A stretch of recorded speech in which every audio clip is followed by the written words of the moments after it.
Apparently. So you get more. Paul Finebaum joins us now. Paul, when you think back over the course of this season, what is the defining moment of the season to you so far? Well, I think we saw it yesterday when not all of us, but most of us, except Corso, wrote off Alabama. And we started the season with Alabama as number one. We're ending at least this part of the season. But in the midst of it all, Reese, so many people wrote Alabama off, including some of their own fans. I can't tell you how many times we receive calls on our daily show with fans wanting coordinators fired. They wanted complete upheaval, everyone other than Nick Saban. And it was a frustrating, suffocating season.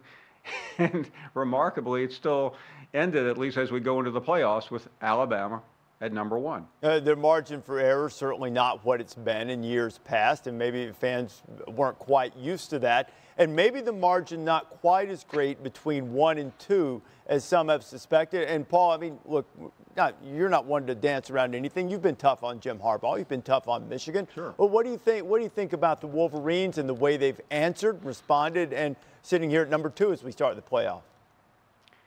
I think, as I mentioned yesterday, may have been the moment of the year. I think Jim Harbaugh has been the story of the year, because it was a year ago when some of his own people were starting to wonder if he was the right coach, Reese.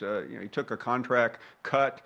He didn't say a word, and I really admired that by Jim Harbaugh. A lot of people would whine and complain. He just put his head down and did what he is supposed to do. And what really got him to Michigan, I think he lost his way a little bit early on with the trips to down south with the camps and to Normandy and to the Vatican. But I really believe he's done the best coaching job of anybody in the country. I would vote for him as National Coach of the Year, because he took a team that wasn't ranked, as you alluded to him earlier in the interview. He is now in the playoffs. You could have argued him as number one. It wouldn't have been the biggest upset in the world. And now he's a favorite against the team that was invincible until last night. And it's truly a storybook story about a guy who came into the Big Ten as one of the most heralded coaches we had seen in college football since Nick Saban and Urban Meyer. It's beyond comprehension to think that Jim Harbaugh is in the playoffs right now. I think in this day and age, Paul, one of the toughest things to do is if you lose momentum and things are going in the wrong direction, to get it going back in the right direction. Jim Harbaugh has been able to do that at Michigan for sure. Paul, great to talk to you. It's Paul Finebaum. You can see his show every day on the SEC Network and also listen to it on stations across the country. Bear, what do you think? What's a moment for you? How does the season define for you? You were talking about moments and plays that alter the year. I think back to early in the season when Cincinnati was at Indiana, and Indiana fumbles the ball going in, basically a fluke. Just guy drops the ball going in.